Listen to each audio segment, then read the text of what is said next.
അങ്ങനെ finally apple 17 series, iPhone 17 സീരീസും watch അൾട്രയും ഒക്കെ ലോഞ്ച് ചെയ്തിട്ടുണ്ട്. ഫുൾ അപ്ഡേഷനുമായിട്ടൊക്കെ ലോഞ്ചിങ് ഇവൻറ്റ്, ആപ്പിൾ ഇവൻറ്റ് കഴിഞ്ഞിരിക്കുകയാണ്.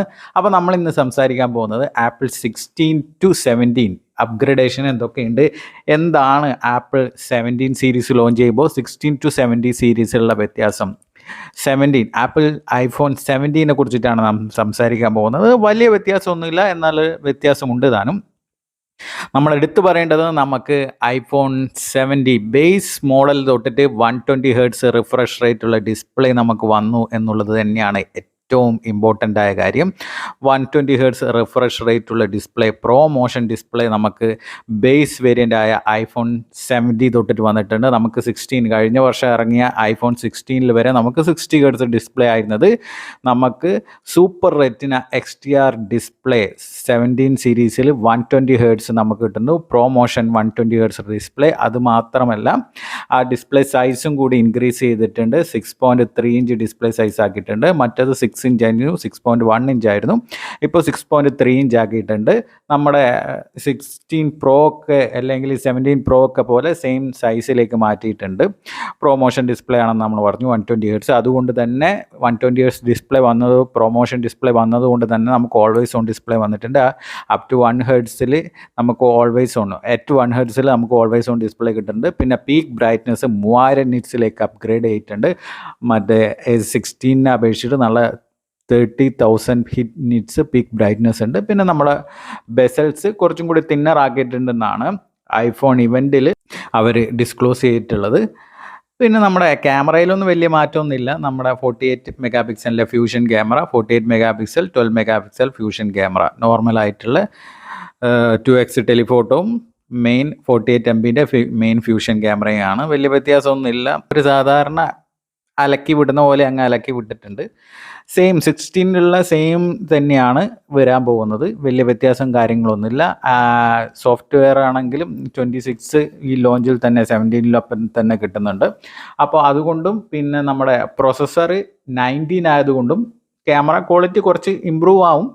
അതിൽ കൂടുതൽ വലിയ വ്യത്യാസവും കാര്യങ്ങളൊന്നും നമുക്ക് വരാൻ പോകുന്നില്ല. 19 പ്രോ ആണെങ്കിൽ, ഐഫോൺ 17 പ്രോയിൽ പോലെ 19 പ്രോ ആണെങ്കിൽ കുറച്ചും കൂടി ബെറ്റർ ആയിരുന്നു. അതിൽ 3 ക്യാമറയും 48 മെഗാ പിക്സലാണ്. ഇതിൽ നമുക്ക് പ്രൈമറി ക്യാമറ മാത്രം 48, മറ്റത് സാധാരണ. ക്യാമറയിൽ സാധാ വ്യത്യാസമൊന്നും ഇല്ല എന്നുള്ളത്.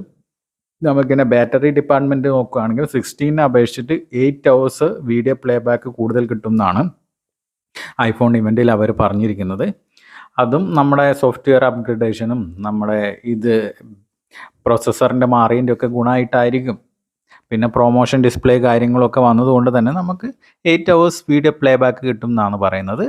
ബേസ് വേരിയൻറ്റ് 256 256 GB ആക്കിയിട്ടുണ്ട്. ബേസ് വേരിയൻറ്റ് 128 GB ഇനി തൊട്ടില്ല. ആ ബേസ് വേരിയൻറ്റിൻ്റെ പ്രൈസ് വരുന്നത് തന്നെ നമുക്ക് സാധാരണ ഐഫോൺ ലോഞ്ച് ചെയ്യുന്ന അതേ പ്രൈസ് തന്നെ ഇപ്പോൾ $799. അപ്പോൾ ഇന്ത്യയിലേക്ക് വരുമ്പോൾ 79,000 അല്ല 80,000 റുപ്പീസിനായിരിക്കും നമുക്ക് ബേസ് വേരിയൻറ്റ് കിട്ടും. അതൊരു നല്ല കാര്യം തന്നെയാണ്. നമുക്ക് 128 GB ഒന്നും എവിടെയും നമുക്ക് എത്താറില്ലായിരുന്നു. ഒരു 2 ഫോട്ടോ എടുക്കുമ്പോൾ തന്നെ അതൊക്കെ നിറഞ്ഞു പോകും. അപ്പോൾ ബേസ് വേരിയൻറ്റ് 256 GB കിട്ടുന്നത് നല്ല കാര്യമാണ്. എനിക്ക് എൻ്റെ പേഴ്സണലായിട്ട് ഐഫോൺ 17 എനിക്ക് കുറച്ച് ഇഷ്ടപ്പെട്ട കാര്യങ്ങൾ, അതായത് 16 അപേക്ഷിച്ച് ബെറ്റർ ആയിട്ട് തോന്നിയ കാര്യം, ഒന്നാമത്തത് നമ്മൾ ഏവരും കാത്തിരുന്ന 120 ഹെർട്സ് റിഫ്രഷ് റേറ്റുള്ള ഡിസ്പ്ലേ, പ്രോ മോഷൻ ഡിസ്പ്ലേ നമുക്ക് ലഭിച്ചു എന്നുള്ള കാര്യമാണ്.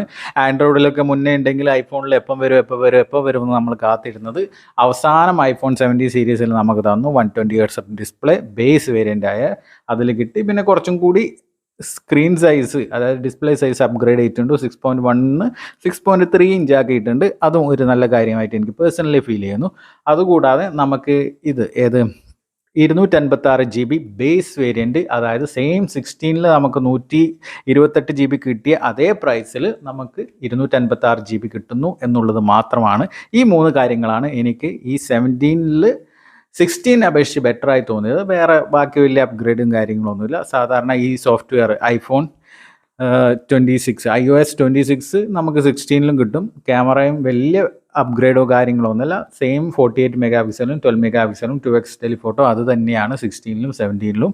അതിലും വലിയ വ്യത്യാസമൊന്നുമില്ല. നമുക്ക് പിന്നെ ചിപ്സെറ്റ് കുറച്ചും കൂടി ബെറ്റർ ആയ ചിപ്സെറ്റായിട്ട് നമുക്ക് 19 കിട്ടും. ഇതിൽ 18 ആണെങ്കിൽ അത് 19 കിട്ടും. അത് മാത്രമാണുള്ളത്. വേറെ വലിയ വ്യത്യാസവും കാര്യങ്ങളൊന്നുമില്ല. മൈനർ അപ്ഗ്രേഡ് 16 ഉള്ളവർ 17ലേക്ക് അപ്ഗ്രേഡ് ചെയ്യണമെന്ന് ആവശ്യമൊന്നുമില്ല.